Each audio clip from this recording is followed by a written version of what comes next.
Hi there, Lindsay here, the Frugal Crafter. Today we're going to take a look at the Amazon Basics Premium Colored Pencils set of 72.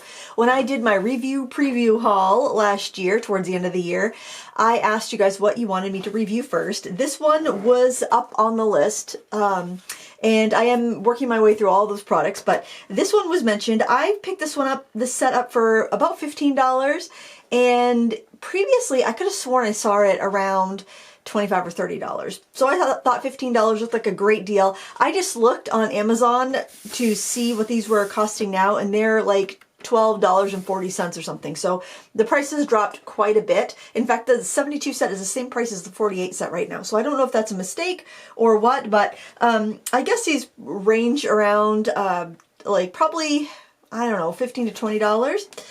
And they are in a tin of 72. These came packaged in a corrugated cardboard box wrapped in bubble wrap, and I did open it up during the review preview video just so people could see how it was packaged. And there's nothing on the inside of the tin. I actually thought this was a hinged tin at first because there was a sticker on one side that was kind of keeping the lid off, and I thought I'd broke it, but then I realized that no, it was just a sticker on there. So keep that in mind as you're opening it up. And let me just set that over to the edge. You have two trays with little finger grips in there.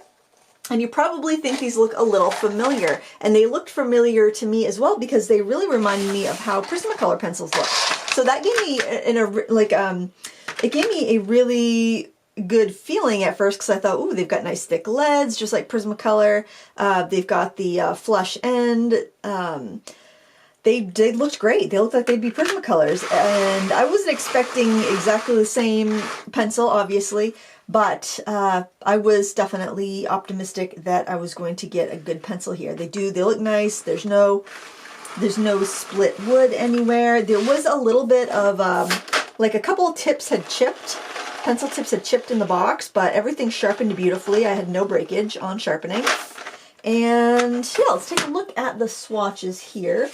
So what I did was I swatched them all out. I made a patch of black here and I swatched the white. The white is quite translucent, which is kind of a bummer. I was hoping it'd be nice and opaque. I'll show you what a Prismacolor white pencil swatches out like here, just so you can see. So we'll do the Prismacolor right on the edge there. You can see the Prismacolor is nice and opaque versus the Blick, which is very, very translucent.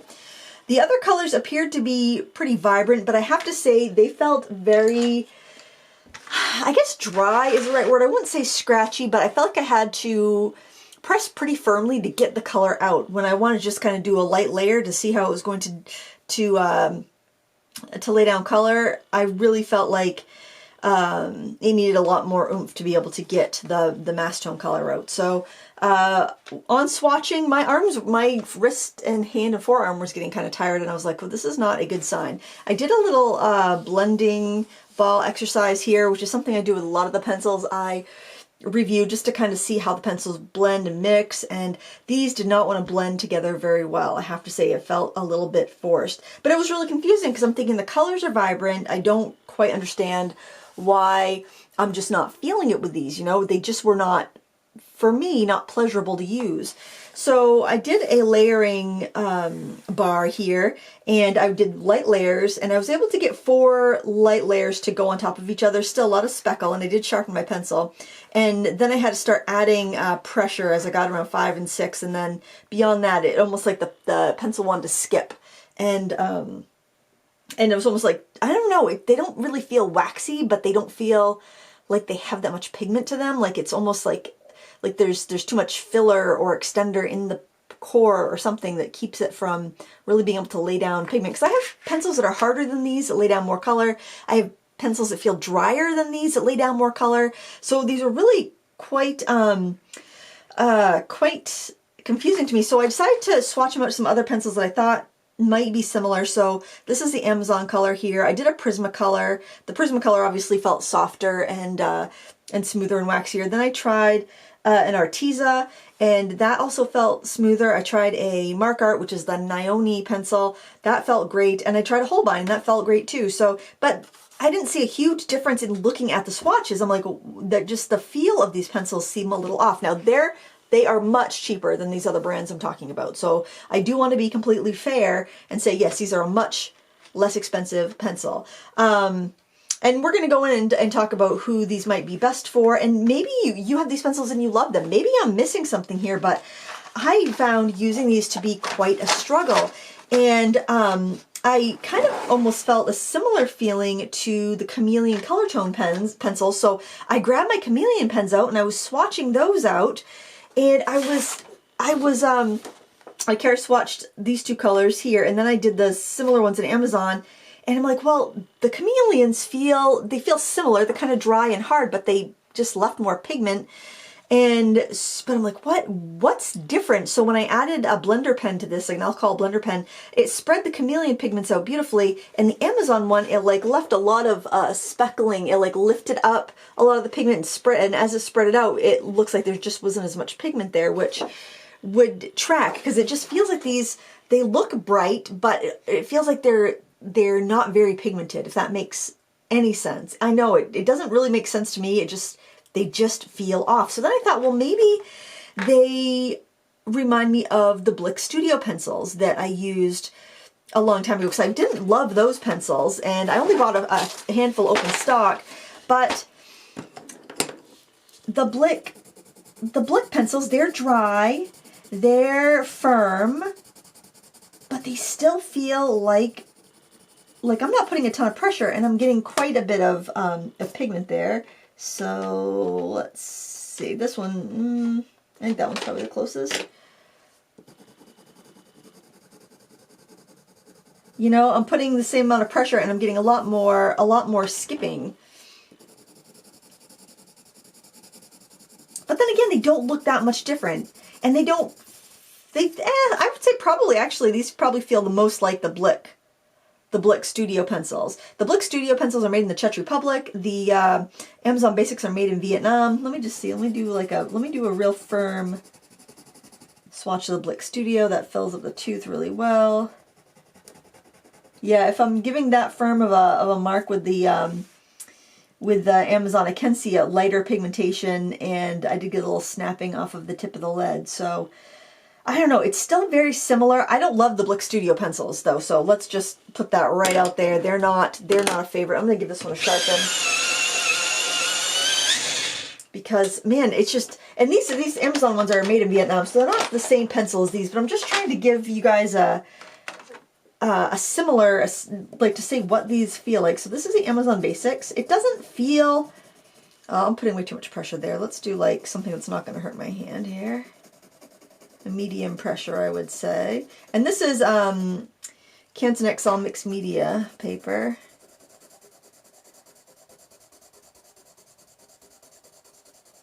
And I mean, these actually, the Blick Studios almost feel a little bit drier. And they're actually a little bit streakier too. These are old Blick Studios, so I actually prefer the Amazon Basics to the Blick Studios, I think. They're giving me a better, more consistent result. Let's add a little bit of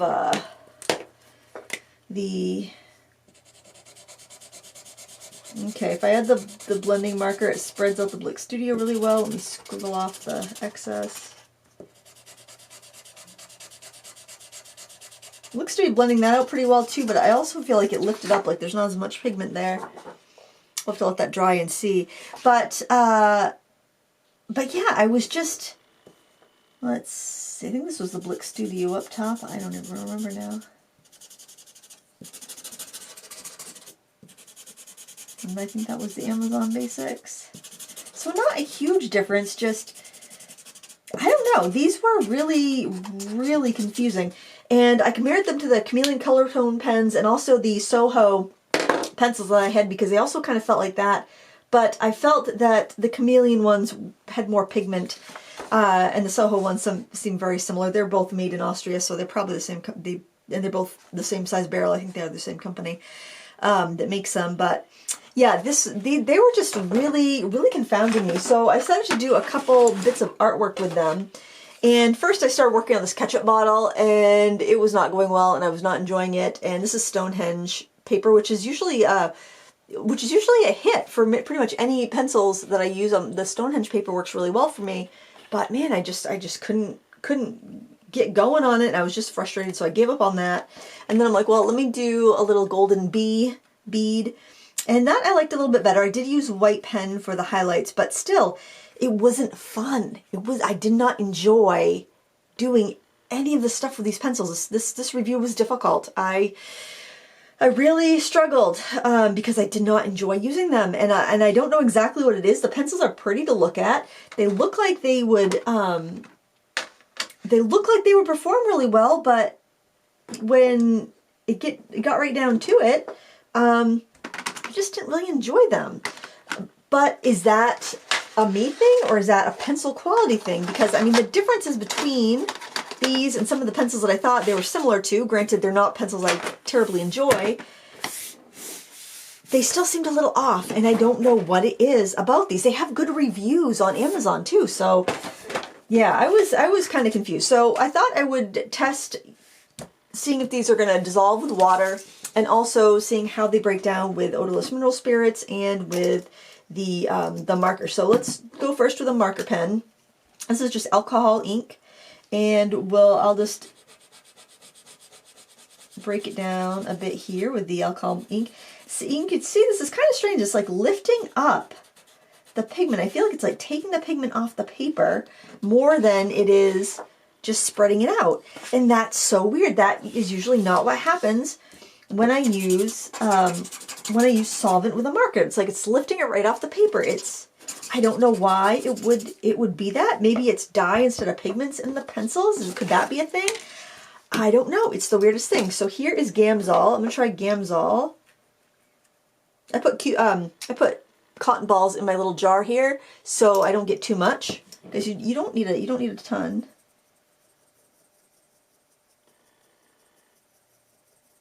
The Gamsol is doing a little bit better, but again, I feel like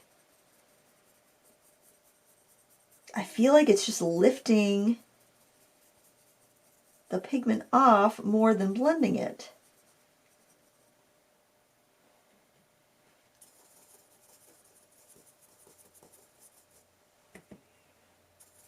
But it did dissolve it, but it's not a really good look. I've got to be honest. I'm not loving the look of that.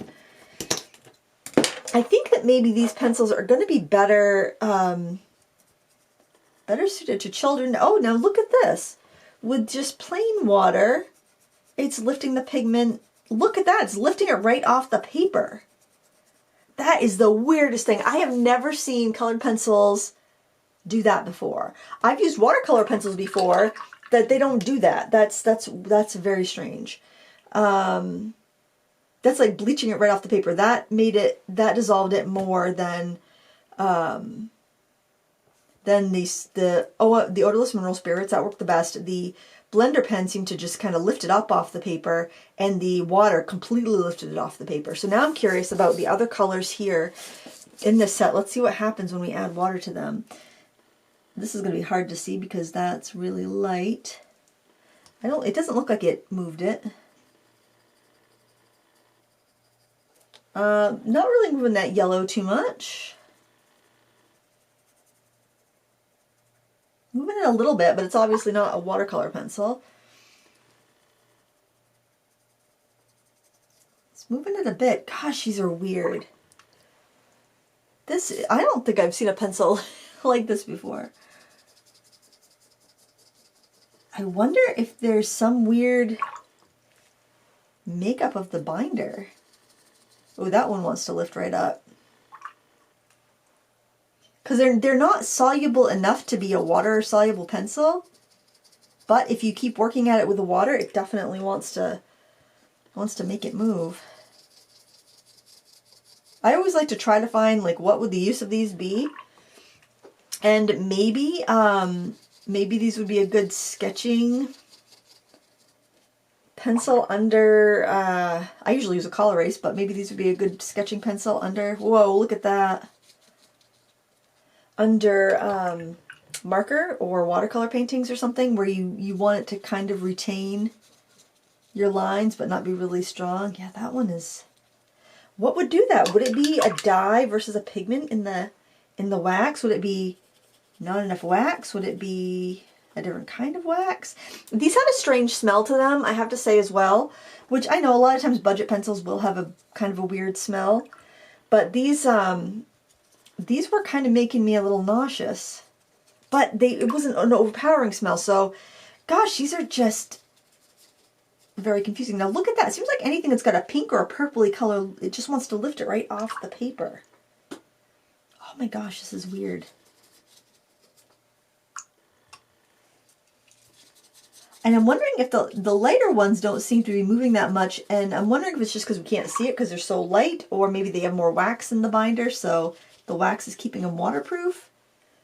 And the more vibrant colors have less binder, and so that's why they're less waterproof. This one, I drew a square around it because I thought it felt different than the others, like it was feeling a little bit smoother. So this is not going to be probably the best pencil for artists that like to do mixed media. And I never used to test this when I reviewed pencils, but when Arteza changed their formula, first they were kind of water-soluble-ish, their regular pencils, and then they were completely non-water soluble, and then they went back and became water soluble again. I think they just skipped around the factories they were using, and some people had real big problems with that because they sprayed their work with fixatives, and it was, or they had used other media on top, or used like gouache on top for highlights, and it had leached through. So then I started adding water to these. Yeah, these are like lifting up, not completely, but somewhat with the water. I guess I don't need to go through and do all of these, but it's interesting. I mean, look at how it lifted that up. That's crazy. Let's see what it does to the black. Oh yeah. Huh. Boy, that's weird. Very, very weird. So yeah, I don't really know what's up with these pencils, but I will say that I did not enjoy using them.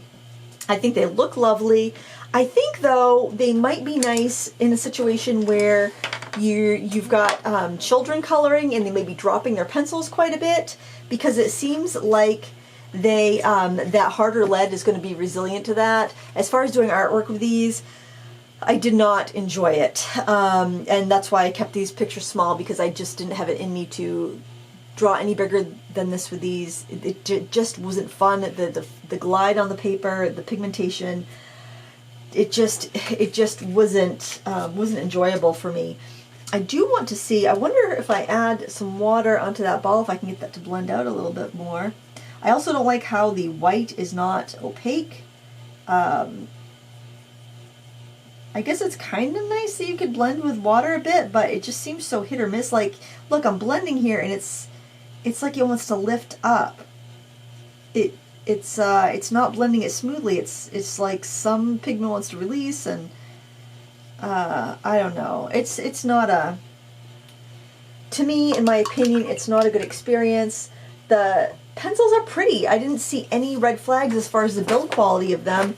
I just think these are going to be better as an office supply product than an art product. And if you just want to have like a, you know, a jar of beautiful pencils to sit on your desk for the kids to color some coloring book pages with, then I think these are going to do the trick. I mean, look, they sharpen to a beautiful point.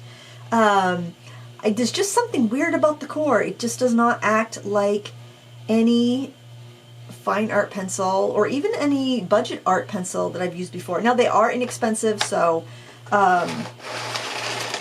there's that. I'm trying to think of if I have any other pencils that are made in Vietnam. Maybe my old prangs might have been made in Vietnam. I'm not 100% sure. But honestly, I've seen the Prang color pencils at the Dollar Tree, 50 packs of the Prang color pencils there before. They'd probably closeouts or something to be that cheap, but I would prefer Prang to these, I believe, which is just such a bummer because they're pretty pencils. They look so lovely. And the gold and silver are not metallic. They're kind of metallic. They're like slightly shiny gray and slightly shiny yellow brown color, and they're barely opaque. I swatched them up here on the black too, and just disappointing. It's a disappointing set to me. They were cheap, so I don't regret buying them and trying them out because I've been curious about these for so long that I'm glad I had a chance to try them out. I hope nobody bought them if they were, you know, if they saw me getting them and then were waiting for me to use them and missed out on the return window. I hope not, because I don't know, for me, these just missed the mark. They were not enjoyable, and maybe somebody likes, I mean, they have good reviews on Amazon though, so I might be completely missing something here. But I tested them and I compared them to other pencils I had to see what is exactly off on these, because it's like I can't quite put my finger on it, but there's something about these pencils that make them not enjoyable to work with. And I use cheap pencils all the time, but I think there's something different in the core. I mean, look at how they're not quite water soluble enough to be a water soluble pencil, but they're definitely too water soluble to be a colored pencil. But you know what, this might be a technique where, you know, if you had some kids, they might want to play around with this and they'd have a grand old time. But I think, you know, once you start layering up and you're trying to do a piece of artwork, it's very frustrating. I guess I could probably, I mean, this is, we can experiment on this because I'm not planning on finishing it. I guess you could do a layer, you could dissolve it and let it dry and go over it again. Just the pigmentation is just not there, and it's confounding because they look so bright. If I look at those swatches, they look nice and bright, but then the minute you touch water or solvent or anything to it, the color just disappears. It's bizarre. It's bizarre. I don't recommend these unless you just want a pretty looking pencil for maybe a decoration. You want to put them in a jar for decoration, or you want something inexpensive that, you know, kids can draw on some paper with, and they're not going to be, you know, doing anything too fancy with it. They kind of remind me of the feel of like the Create-A-Color pencils, but without as much pigmentation. They're dry. They're not as dry feeling as the Koh-i-Noor polycolor pencils, but they're not as pigmented. They're just confounding. They kind of feel like they would be a good pencil till you start layering and you start to try to do stuff with it. Then it's like they hurt your hands, and yeah, definitely not Prismacolor. If you are getting these thinking you want to get a cheaper version of Prismacolor, I would say if you want a cheaper version of Prismacolor, go with Arctics. They're nice and soft and heavily pigmented, and they would be a lot more enjoyable to use. Yeah, these are frustrating. I did not enjoy using them, and that's a bummer. That's a bummer. But I was curious about these, and I'm glad I checked them out. If you've used these and you had a different experience, please share in the comments below. I don't want to yuck on anyone's yum. If you use these for a particular reason and they work really well for you, then please leave that in the video description. Maybe use them just to add touch-ups to other, like over markers or over watercolors, and they work great for that. I'm thinking there's something funky in those barrels, and I would not trust them to hold up in a fine art situation. But I mean, who's buying $15 pencils for a fine art situation, I guess. Anyway, that's my thoughts on these. I'm disappointed, but I'm glad I had a chance to try them out, and because I was so curious about them, and I'm glad I bought them on sale, because if I paid $30 for these, I would be pretty upset, quite frankly. So hey, if you want to try them out, they're 12 bucks. I mean, I guess that's about worth it but even though, I would say no. I would say save your $12 and buy a couple open stock pencils, or buy a set of 12 Prismacolors. You will get so much further with a set of 12 Prismacolors than you will with the 72 here. I mean, that's my advice. I'm sorry if I sounded grumpy, but man, I'm just disappointed in this, I guess. They're so pretty though. They would be a pretty decoration. Buy them if you want a pretty decoration. They'd be pretty in a little jar, wouldn't they? They sharpened great too. What a disappointment. They came so well packaged. So disappointed. Anyway, I hope you found this review useful. I hope I didn't bum anybody out, but that's my honest opinion on these. Obviously, you can make art with anything, you know, if you've got the will and desire to do it, but in my opinion, this is going to make it harder, and I don't want you to struggle through something where you don't have to, because truthfully, a 12 set of Prismacolors would do better than a 24 set of these. I mean, a 72 set of these. It's needless struggling, in my opinion. So, like I said, if you have something to share about these pencils, if you've used them, maybe you have a similar opinion, maybe you have a very different opinion, share it in the comments below. It'll help other people that are considering buying these. Sometimes the deal's just too good to pass up and you have to try it for yourself. And there you go. Thanks for watching. Please give me a thumbs up if you enjoyed it. Until next time, happy crafting. Bye!